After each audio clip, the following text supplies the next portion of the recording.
Well, that was a big-time basketball game, and I'm still catching my breath.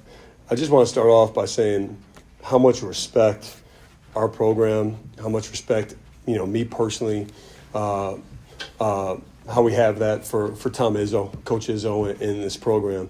It's as good of an atmosphere as you're going to get. I thought our guys handled it incredibly well for, being on the road with a top 10 team, and they have a great group, and they're tough and together. I think some of the experiences we've had, playing at Tennessee in the exhibition game, playing at Army, some of these other games, I thought that prepared us a little bit better.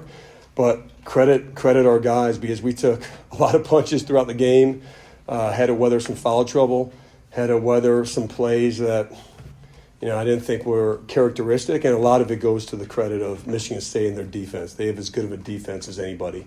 And so, but at the end of the day, I just thought the will from our guys to make one or two more plays. Cam, Isaiah down the stretch. I thought Nick and Dame made some big-time plays throughout. And then Caleb, clutch shot. He hit on the wing, clutch finishes. I'm just really proud. This is a difficult place to play. And 10 games in, we get a little bit of a pause. We'll learn, grow, and see how we can continue to get better, because we don't want this to be, the peak of our season. We got a lot we want to play for still. Jon, yeah. What was the key for Cameron in the second half, finding openings against there? Because they did such a good job sort of walling them out of the post in the first. Well, I think they had a great game plan, I thought, to begin with. They have size, and they were physical, and they did a great job protecting the paint. I thought we have to be better of just getting him touches early, because he just makes life easier, and we're a little bit sped up. The way they play can make you be sped up, and it turned out to be a game, I had to call more. I don't want to do that as much, but we had to this game, and just making sure we're getting our guys in the right spots. And I thought Cam just willed some drives. They had some good wall-ups. He scored over the top. And then I thought the play he made, the pass to Caleb, a lot of guys get that stolen from him. I think Fears was right there, just how strong he is with the ball. There's a big-time heads-up play. Right over here. John, I'm wondering about after Scott hits those couple threes, yeah. Switched to the zone a little bit. What did that do? What did you see that doing to Michigan State shooters at that point? Well, one, I think when Kohler hits 4 threes in the first half, it spooks you a little bit. That's not necessarily the strength of what they do.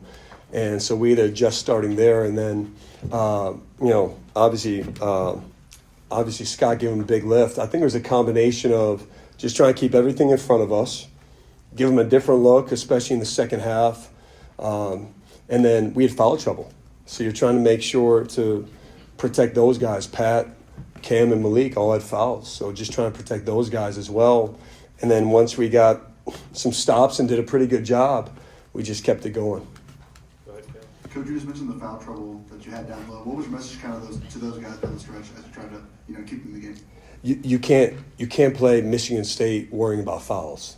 I think that's you can't play where you're being soft, and so we didn't want any silly ones like the reach-ins and all that. But for those guys, they still had to play, and that's part of our strength. Is we have 3.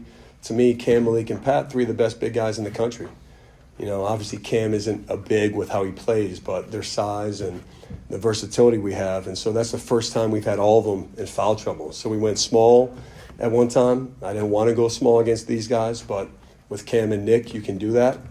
And you just have to continue to block out, be physical, and protect the basket. Jon, the first half, you mentioned Cam earlier, but I'm wondering if you got the sense that he wanted to maybe shake off that first half. He started to get 12 out of your first 14 in the second half. Did you get the sense that he wanted to sort of put that behind him? Or? For sure. I mean, there's no question. He's we challenge him and all that, but he's the hardest on himself.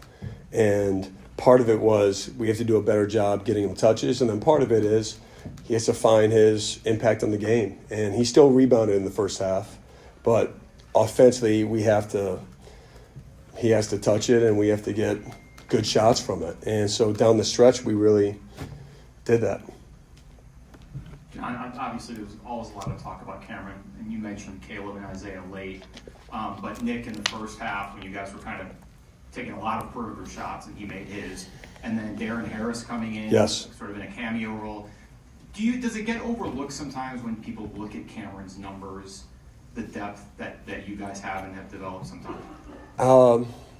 I think both things can be true. I think what Cam is doing is incredible, and I think we have great depth and different guys stepping up. And, Nick didn't even practice. In our last game, he sprained his ankle. He was in a lot of pain. So he's been living in the training room. Our medical team did an amazing job getting him back, ready to play today. And then, with the way they were playing us too, it seemed like they were willing to give that up. They weren't going to give, Cam just seeing, the wide open rim. And so that's important to have some guys that can knock down some shots. And Nick did that. Caleb. I still think our best shooting games are going to be ahead of us. I think once we start, there's 3 or 4 shots I think we can just, throughout the game, if we just have a little better shot selection, I think that percentage will go up. Hey, John, over here. Yeah. Their starting backcourt was 0 for 15 from the floor. Yeah. Is that them shooting? Is that your defense? Is that a combination of both? Or I guess, how would you evaluate that? Yeah, I mean, look, we can't take credit for them missing every shot. I mean, I thought our defense was good. We want to make life difficult for Fears as much as possible, not because of his scoring, but just because of how much he creates for them. But, he still had 13 assists. So his impact, his imprint on the game was there for sure. And, they've had different guys. That 5th spot has been a little bit, it's rotated for them a little bit. So even though Tang didn't score, he's dangerous. Scott came in and gave him that lift as well. So I think they have a team just like ours where different guys can come in and make an impact. Coach, just taking this past week and a half and reflecting on it, 3 top 25 wins in 3 very different environments. What did you learn about your team in these 9 days, and how big of a week is a week like this come March for you guys? Well, I think there's something to be said with figuring out a way to win. I think that really is a skill. And for our team, we're not playing a schedule where you're going to just get separation, and that's not the way it's going to be in March. ACC play. So for us, learning, especially down the stretch, we've done both. We've executed, which for a young team is important, and then we've had just the will just to get enough stops. And what an amazing experience for us these last 3 games. We're going to learn so much. I think our toughness will grow from it. I think for these guys, in each one, it's a neutral game, a home game, and a road game. And so it's scary going into it, but this is what we signed up for, and we felt like we could come out on the other side with some wins and really learning about ourselves. Forgive me for the 2-part question, Coach. The first one being, what was the biggest, from what you know about Michigan State so far this year, coming in, what was the biggest points of emphasis for your team entering the game to be able to walk away with a win? And the second part being, is there a particular team within your own conference or that you're familiar with that they kind of remind you of? I think Michigan State is unique with Coach Izzo. I think they have their own style, right? Because they have the combination of playing really fast. They hurt us in transition, and I wasn't happy with that, but they're good at it. They do it all the time. They have 17 fast break points. So there's that. But then also the fact that they're a physical, bruising team. And, they had 13 offensive rebounds. I thought, overall we did a decent job. I'd have to go back and really watch. But those 2 things is unique. A lot of teams play fast. A lot of teams do that, but not a lot of teams play fast and have the physical presence of rebounding and attacking the paint. Okay, last one here. You don't think of a program like yours needing a confidence boost, but how tough is it to win a game here, and the fact that you have? Does it give you the feeling that you can win a game anywhere? I think it does, and I've never experienced 10 games. It's really 12 games in my mind, because we learned a lot playing UCF and Tennessee in the exhibition games. But those 12 games, 7 Power 4 schools, only one of the games was at home. The rest were neutral or on the road. Even though our program has had a lot of great success, every team is new. So I think when you go through this and you realize, no, okay, we can win, while also understanding, I don't think we've played our best yet. I really don't. And that's on me to, and our staff to continue to bring that out.